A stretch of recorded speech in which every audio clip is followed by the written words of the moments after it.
Hi friends, இன்னைக்கு kids lunch பாக்ஸ்க்கு என்ன back பண்ணியிருக்கேன்னு சொல்லி பார்க்கலாமா? லஞ்சுக்கு இன்னைக்கு சப்பாத்தியும் முட்டை புரிஜியும் தான் ஸ்பெஷல். சப்பாத்தியை கொஞ்சம் ஸ்பெஷல் ஆக்க கோதுமை மாவு கூட கொஞ்சம் சத்து மாவும் உப்பு தண்ணி சேர்த்து நல்லா மிக்ஸ் பண்ணுறேன். 3/4 மிக்ஸ் பண்ணி எடுத்ததும் அதில் கொஞ்சம் எண்ணெயும் சேர்த்துட்டு நல்லா சாஃப்ட் டோவாக மிக்ஸ் பண்ணி அது ஒரு 20 நிமிஷம் அப்படியே விடுறேன். கூட்டு வச்சுட்டு சப்பாத்தி போட்டோன்னா கரெக்டாக இருக்கும். இப்படி பண்ணுறதுனால சப்பாத்தி நல்லா சாஃப்டாக இருக்கும். முட்டை புரிஜிக்கு ஃபர்ஸ்ட் தக்காளி பல்லாரி எல்லாம் கட் பண்ணி எடுத்து வச்சுட்டேன். பேனில் கொஞ்சமாக எண்ணெய் சேர்க்கேன். எண்ணெய் நல்லா சூடானதும் கட் பண்ணி வச்சிருக்கிற பல்லாரியை உள்ள சேர்த்து கொஞ்சம் கோல்டன் ப்ரௌனா வதக்கி விடுறேன். வல்லரி நல்லா வதங்கினதும் கட் பண்ணி வச்சிருக்க தக்காளி பச்சை மிளகாவையும் உள்ள சேர்த்து நல்லா வதக்கி விடுறேன். மஞ்சள் பொடி, வத்த பொடி, சின்ன ஜீரக பொடி, சோம்பு பொடி, கறி மசாலா பொடி.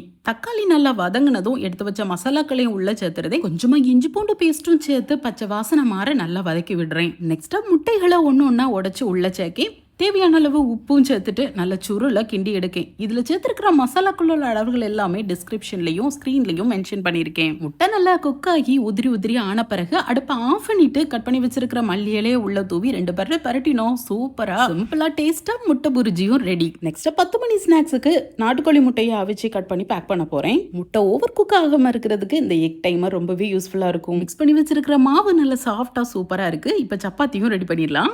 வாரத்துல 7 நாள் சப்பாத்தி கொடுத்தாலும் 2 பேரும் நல்லாவே சாப்பிடுறாங்க. அப்ப அந்த சப்பாத்தில என்னென்ன டிஃபரெண்ட் பண்ணலாம்னு சொல்லி இப்போ ஒரு புது ட்ரை தான் இந்த சத்து மாவு சப்பாத்தி. சத்து மாவுல சேர்த்திருக்கிற சுக்கு ஏலக்காய்னால சப்பாத்தியும் ஒரு வாசமா நல்லா தான் இருக்கு. சத்து மாவை லிக்விடா குடிக்க வேண்டாம்னு சொல்ற பிள்ளைங்களுக்கு நம்ம இப்படி கொஞ்சம் டிஃபரெண்டா ரெடி பண்ணி கொடுக்கலாம். சூப்பரா நெய் தடவின சப்பாத்தியும் ரெடி ஆயிட்டு நெக்ஸ்ட் இங்கே 10 மணி ஸ்நாக்ஸ்க்கு முட்டையும் ரெடியாக இருக்குது. பிள்ளைங்களுக்கு 10 மணி ஸ்நாக்ஸுக்கும் லஞ்சுக்கும் இன்னைக்கு முட்டையாக கொஞ்சம் ஹெவியாக இருக்குமே அப்படின்னு யோசிக்காதீங்க. பிள்ளைங்க இந்த ஒரு வாரம் வீட்டில் இருந்து நல்லா ஹெவியாக சாப்பிட்டு பழகிட்டாங்க. இன்னைக்கு ஃபர்ஸ்ட் டே ஸ்கூலு, நிறைய பசிக்கும். பசியில் டயர்டாகிடக்கூடாதுங்கிறதுக்காக இந்த மெனுவை நான் சூஸ் பண்ணியிருக்கேன். ரெடி பண்ண லஞ்சுக்கும் பாக்ஸில் பேக் பண்ணுறேன். சப்பாத்தி, முட்டை புரிஜி, இது கூட தொட்டுக்கிட்டதுக்கு தயிர் சம்பல். 10 மணி ஸ்நாக்ஸுக்கு அவிச்ச முட்டையை கட் பண்ணி வச்சு உப்பும் பெப்பரும் தூவி பாக்ஸில் பேக் பண்ணுறேன். ஓகே ஃப்ரெண்ட்ஸ், லஞ்ச் கம்பு பிடிச்சிருச்சுன்னா ஒரு லைக் கொடுத்துக்கோங்க. நாளைக்கு என்ன வேணும்னு சொல்லி நாளைக்கு பார்க்கலாம்.